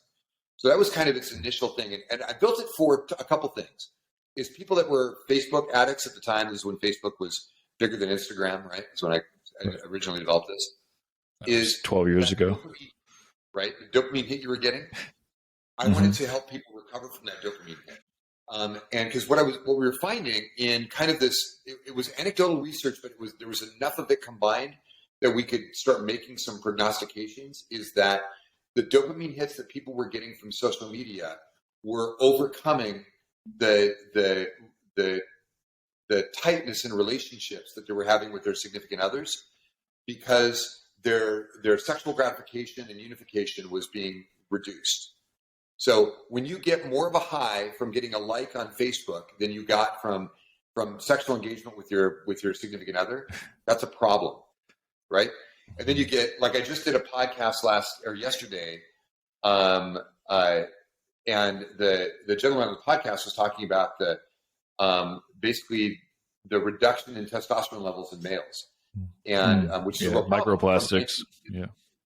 Yeah, exactly. Yeah, I think Dustin Hoffman is really responsible for all of it because of The Graduate, right? Yeah. So another movie reference. Sorry. Yeah, you know what's crazy? You know what I was thinking about the other day is that whenever you do have an orgasm and you're having sex, the great feeling you have is produced from yourself. Right.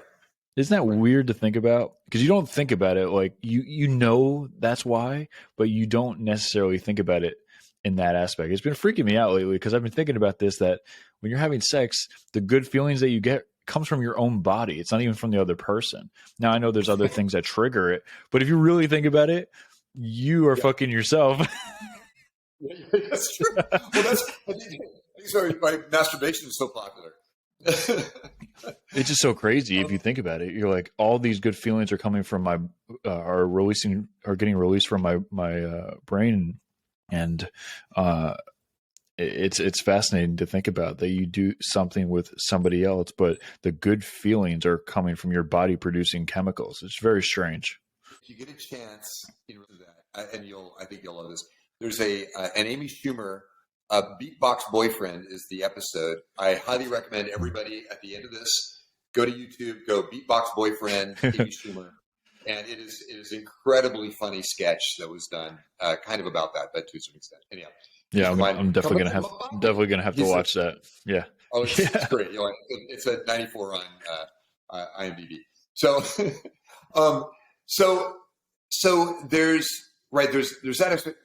So that's one. So what we're doing is we're doing two things. We're saying if we could bring your and again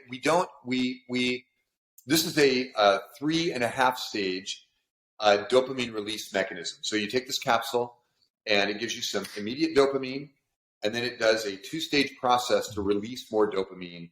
But basically it does it by signaling your body to want to produce dopamine, and it gives you the precursors to dopamine.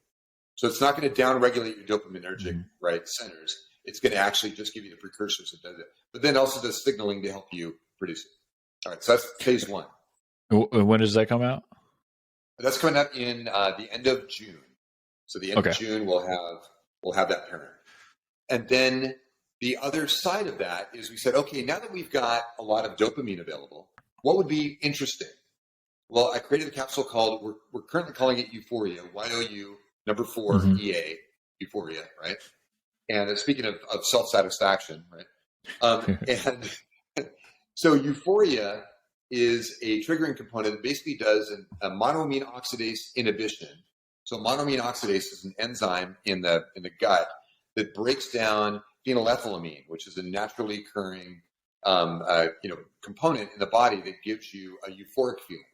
Well, normally phenylethylamine breaks down within around 4 minutes. So it gets your system, and that's why orgasms are so short. Okay? So, because you've got a full life of 4 minutes, and you get about a 30-second peak, and then it's a long fade. But what if you could have a 4-hour experience? Right? That'd be interesting. That'd be too much. People would not be going back to work. That's right.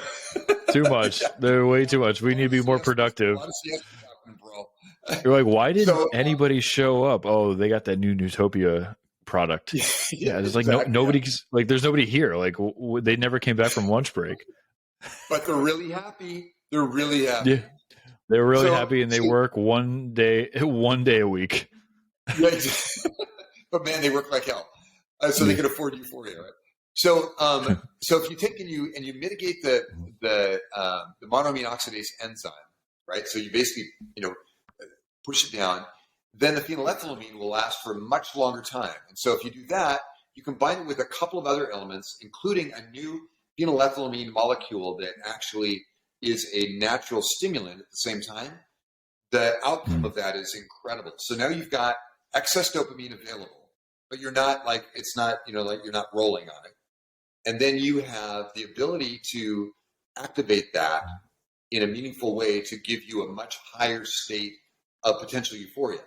So think about think about Jack 3D back in the old days, right? I mean, the best pre-workout supplement on the market because DMAA was a component of it, right? Yeah, so that was the thing. If you didn't throw up, it was the best.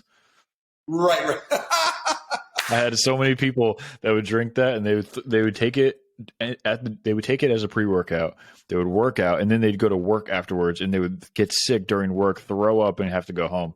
I know so many people that would drink the Jack 3D. It's so funny you say it because there's an episode of Always Sunny in Philadelphia where they have fight milk, and they there you go, protein. Same thing. They go to the gym to try to sell it, and there's two pro athletes in there, right? Who are fighters, and they're already taking it. They're going, oh yeah, man, we take that stuff. Really, you guys already take it? Yeah. Because it makes them crap and it makes them throw up at the same time, so they always get to wait. It's true. It's true. You'll definitely be sprinting to the bathroom, and I know so many people that when they would take that, if they didn't throw up, it was great. But I would say 65% of the people would throw up on that stuff. Well, yeah, that's why it was actually taken off the market. Is DMAA was deemed illegal eventually because with the guys behind Jack 3D, a couple of Marines were doing it on one of their 18-mile hikes, and with full packs, and they died as a result of the byproduct of that. So vasoconstriction. Did you ever try the hardest pre-workout I ever tried? One was called Insane. It was from NutriShop. Yeah. That one was pretty hardcore. But the hardest pre-workout I ever tried was Dark Rage by MHP. I remember Rage. I don't remember Dark Rage. It was Dark Rage. It came in a blue container. You can Google it. They took it off the market. So there was like Dark Rage, and then there was Dark Matter. Dark Matter was like the post-anabolic stimulating whatever. I think it only had like 10 grams of protein, but it was like the post product, and that was called Dark Rage. And then the pre-workout was that was Dark Matter, and then the pre-workout was Dark Rage. Great names, but they took it off the market. I think like you can, if you look for it, it's like these little supplement mom and pop shops sell it online, but they completely took it off the market because it had like extremely high potency of yohimbine. And I remember I took Dark Rage. I took it at 5 p.m, worked out, and I was in high school. I went to sleep. My heart was pounding while I was sleeping. Check this out. I don't know how I went to sleep. I went to sleep, and granted, I was in high school, so I was probably like 17 or 18. I went to sleep. I woke up the next morning to go to school, and my heart was still pounding from the Dark Rage. The vasoconstriction, yohimbine is nasty stuff, man. I don't. Yeah. Whether it's pure form or whether it's watered down, I don't recommend it to anybody. It's so crazy. It was crazy. Yeah. So they ended up taking that off the market. So yeah, it's typical. And I don't know if you've done this, or if you I have it right here. Juice. I have it right here. Right on. Great. I try not to spray it. I try not to spray it too often because of the kava and the GABA. Yeah, I mean, it's GABA receptor agonist, in a big way. We built it for road rage to kind of counter road rage, and that's kind of how it came about. But also, Hyperzine A. I have to be careful. If I take too much Hyperzine A, I get nauseous. Okay, yeah. So you have acetylcholinesterase and then serotonin, right? Yeah, circulating. So, but we just came out with Gabalicious, which is a GABA agonist drink, right? Mm. So it's an entertaining drink. You take it in place of alcohol. So that's a pretty cool product. Yep. And then again, this Dopa Drop and Euphoria combination is really wonderful in that it puts you in a very high performance state. You feel like you can, because your cognitive performance is so high, but you feel good. Mm-hmm. You feel like you can run through walls. You feel like you can attack any problem that normally would be you'd go like Stephen Pressfield would say, the resistance. Yeah, it's the war of art. Man. Yeah, absolutely. Yeah. I'm excited to try all that stuff when you guys send it over to the studio. And I'm definitely excited to try the mushroom. It should be, I think it might be here. I got to go check the door. College Genius. I love what you guys are doing. I love your stuff. I think you guys are incredible. You guys are in the forefront of the cognitive performance, pharmacological substances category. Look at that. Focus savagery. The last thing I want to ask you is, I kind of asked all guests, I don't think I asked you last time,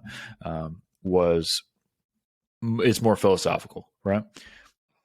And I think you'll have a good answer. Why do you think we're here? What is the purpose of all this? We're making nootropics. You guys are building Nootopia. You guys are building biooptimizers. Biooptimizers has been around for a while, but you're trying to, exceed the threshold of the limits that you guys have already hit. You want to keep pushing, you want to keep building, you want to keep engineering, you want to feel better, you want to enjoy your life, you want to make other people's lives better and increase the quality of other people's life and upgrade the world. But at the end of the day, kind of what I think it was Dr. David Buss, he was on Lex Friedman, he said that life, he was quoting somebody else and I'm paraphrasing, but he said that life is a glimpse of light in between two darknesses. You don't remember prior to when you were born, and then for non-spiritual people, theoretically, you don't know what's going on after you die, right? Because you don't remember prior and you don't remember after. You're just a blimp of light in between two darknesses. And all the stuff that you build, all the relationships that you have, all the kids that you have, all the things that you do, your day to day. What do you think it's all for? Why are we here?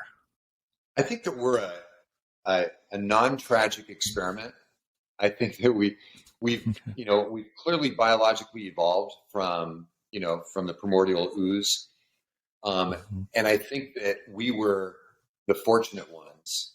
Like, because I'm absolutely sure that exoplanets out there, there's another group of us walking around with different genetic, formations and combinations. And I think they did a Kids in the Hall episode where they where people's assholes were right next to their faces, so they're eating and pooping, it's great. I think that we are, when I was really young, my dad was a Catholic. He was a monk in a monastery, right? When I was really young, or before I was born, before I was even a glimmer in his eye, he was, living that life. And one day when I was 6 years old, we just came home from church, and a Catholic church, and I said, Dad, I don't get it. And my dad's 6'3", right, 200 pounds, gets down on his knee and he says, what's wrong, son? I said, I don't get it. He goes, the priest said we're all as grains of sand. And we go to the beach every year, and there's the same amount of sand every time we go back. There's no change. If we're all as grains of sand, what is it? We're worthless. We're not going to make any difference. We don't make any impact. We don't make any change. And he said a couple things to me that were really valuable. He said, one is if there is a God, he or she, right, or it, or the, you couldn't fit that thing in a book. So I'm not saying disregard everything, but I think that it's much bigger than what you could fit in a Bible or the Quran, or right, or yeah. And he said that was one thing, and the other is just know that every day you touch people's lives just in the fact that you exist and you love and you're kind. So years ago, I was an aspiring youth pastor, and I would lead worship at my church. This is when I was a church guy, right? I've since left that world, but it was an interesting period of time. It was really, really formative period of time for me. And I used to noodle on my guitar, and I would read a concordance that was in every of one of the old languages, and then it was Aramaic, it was Greek, it was Hebrew, it was Latin. Okay. And then I had all of the 5 major Bibles, the New American Standard, New International Version, right? Old King James, New King James. Then they had this hippie Bible from the 70s. And I would read all of those, and I would go, okay, what this scripture? I try to break it apart, and I try to find a word from that scripture in that period of time and what it meant. Yeah, the right? commonalities. Yeah. So exactly, yeah. And I was going, this epiphany hit me. Now, when you're doing a guitar, you're doing a riff up and down, and it's almost like raga, almost like some kind of an Indian raga. So I'm doing this thing, doing fingerboard exercises, and just coming up with melodic phrases on the guitar. And I got this, and I was reading a scripture, and the scripture said, "Love your deity, right? Love your neighbor as you love yourself, and by doing that, you fulfill what they call all the laws and the prophets." So all the laws that are in the Old Testament and all those things, and all the prophets, which is all the kind of like future, like this is what's going to happen. This is what these are the prognosticators of their time. And it was like, oh shit, this is amazing.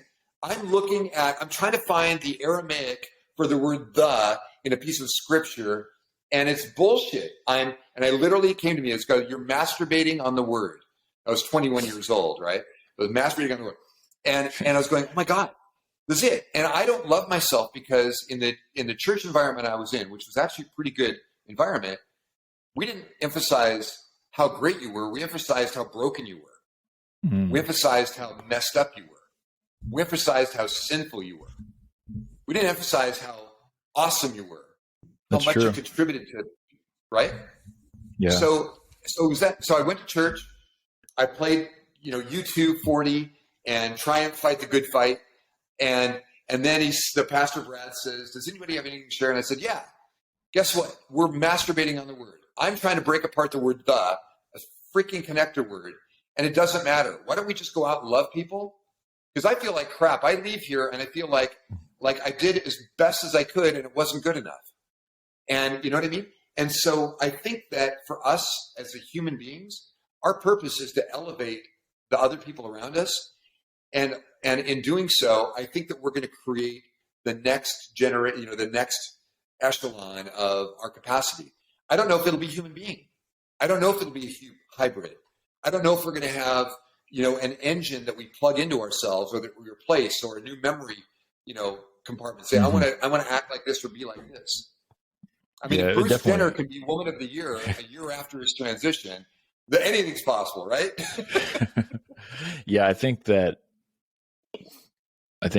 same thing. We're meant to upgrade the world, leave the world better, and then eventually you'll get to the point where, you know, we are basically something different. I was just listening to a Lex Friedman podcast, and he was talking about people that go into space. He was talking to somebody. He's a geneticist out of Cornell University, and he said that when people go into space, typically your telomeres, the older you get, your telomeres shrink, and they get smaller, and they get smaller, and they get smaller.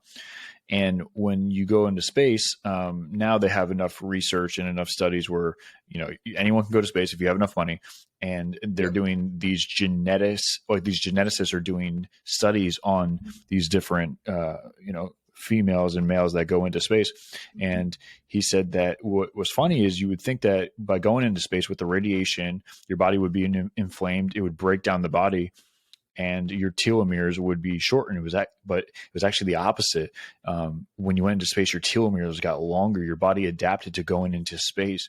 So, and then he said a bunch of other stuff. I definitely highly recommend that people listen to. It's the latest episode of Lex Friedman. I forgot the guy's name, but he's great. Isn't Lex excellent? I mean, he's amazing. Lex, yeah. I'm meeting Andrew Huberman next week. And so another one of my great heroes in this. And I just Huberman's great. And Rhonda Patrick was just on stage recently at the Metabolic seminar. It was fantastic. She's as sharp in real life as she is on podcast. Yep, huge omega-3 advocate in vitamin D. So he said that your telomeres actually increased in length, which this is just a thought. This is just a thought process. Yeah, this is just a thought process. But maybe we were designed to get out of here and to keep going. Maybe by going into space, you actually can be immortal. And maybe we were born too early, but 16 generations after it's going to be like Star Wars. Who knows? I don't think whenever anyone talks to me about either religion or afterlife, my answer is always, I don't think Homo sapiens have enough neurons in their brain to understand what's out there. It's kind of like you're expecting an ant in a little tiny anthill to understand how humans operate and human feelings and all the stresses and obligations that humans have. You're expecting an ant to understand that. And it's just not possible because ants don't have the capability of thinking like a Homo sapien. That's how I think we are to the gods or to alien life or extraterrestrial life or the universe. I think we're an ant, and we're trying to understand human culture with an ant's brain. It's impossible. Yeah, and we're also a spark, right? I mean, how long do we last in the concept of time? The grand scheme of things? Yeah. Yeah. I mean, it's a microsecond in a day. Yep. And I think that so I think we have a huge responsibility to each other to lift each other up and give people a better opportunity. I moved to the Midwest so that I could buy inexpensive real estate. So my kids, when it's, if they wanted to pursue artistic pursuits or whatever, they could have a place and it could be paid for, and it could be right. And they could, maybe they could do stuff that I wasn't able to do because I had to work my ass off. And maybe they could because I think art is some of the highest level of both creativity and expression and love and everything else. It's the most soulful connection I get is when I either see or experience a great movie or a great song or a great, when we make these creations, right? Here's our new packaging for our products, right? That whole act of creation that's an orgasm. I get an orgasm off of doing this stuff. It's like what Arnold Schwarzenegger says. He says when he's working out, when he gets a pump, he's orgasming, and then he goes and has sex with his girlfriend. He's orgasming again. He says, "I'm always orgasming." It's like, you remember reading his book back when you first read, right? Oh yeah. Right, oh man, just classic. What a crazy journey that guy's had. But I think he's emblematic of an individual who is both committed to his own life and also committed to a bigger picture. And also doesn't believe in limits too. I think he's a good role model for someone that is always pushing the limits and doesn't necessarily care as much as like what people think of him. I'm sure he cares of what his image is representative of, but I don't think that he actually thinks about that. I think he is a specific type of person that he used the bodybuilding driven mindset to just be a renegade, to get into, get all the way to the level of being the governor of California. He's definitely a role model. And I think if more people adopt Schwarzenegger's mindset, they'll be better off. Listen, Mark, I appreciate you, man. I love everything you're doing. I love Nootopia. I love Biooptimizers. I love Matt. I haven't met Wade yet, but I'm sure I'll meet him soon. How do people reach out to you, buy your guys' stuff, buy your products, or just let's say they want to learn more, they want to talk to you? Well, how does that look? I think you got a link in the show notes, I hope. Yep, I do. Yep. Justin 10. Awesome. Awesome. So Nootopia.com and Biooptimizers.com. And then I think one of the other things I would like to see is I'd like to see you. I think that you have the unique ability to address, very much like Lex, very much like Andrew, very much like Joe, right? A breadth of topics and a lot of depth. I'm super glad that you're as interested and passionate about health and wellness as we are. And I'm super excited that you also allow us to meander around these conversations and go to places that a lot of people don't. Thanks. And Absolutely. Thanks for also not making it a pitch fest, man. I'm super glad we get to talk about stuff, but it's not about hard. Yeah. It's hard. Well, because when you have an expert on or you have a company on, I'm not going to have a sleep expert come on and talk about chocolate, So, we could talk about chocolate if you want, but I mean, mainly if somebody reads a title on a podcast and they see sleep expert, melatonin, sleeping goggles, whatever, right? Or sleeping mask. People are going to click on the episode to hear about those specific things. So I like to veer off for sure, but I also like to stay on track as well. But yeah, I like talking to different experts as well. I love what you guys are doing. And I'm excited to see you guys grow and, work together with you guys in the future. And any last words before we end this thing? No, just thank you so much. I mean, I super appreciate your platform. Super appreciate the depth and the breadth of our dialogue. I mean, we covered everything from peptides to sleep to space travel to spirituality. And that's difficult to do with a lot of to orgasms. To orgasms, my God! Can't forget chronic masturbators. Do not forget orgasms. Never. Those are top of mind. Man! Always. All right, Mark. I appreciate you. Reach out to them if you guys want to elevate your cognition. There's an ad in the beginning of this episode and all the episodes, so it's self-explanatory. There's a link below, and the promo code is Justin10. But don't take my word for it. Try it for yourself. This is the Justin Caviar Show, and we're out. Bye-bye, y'all.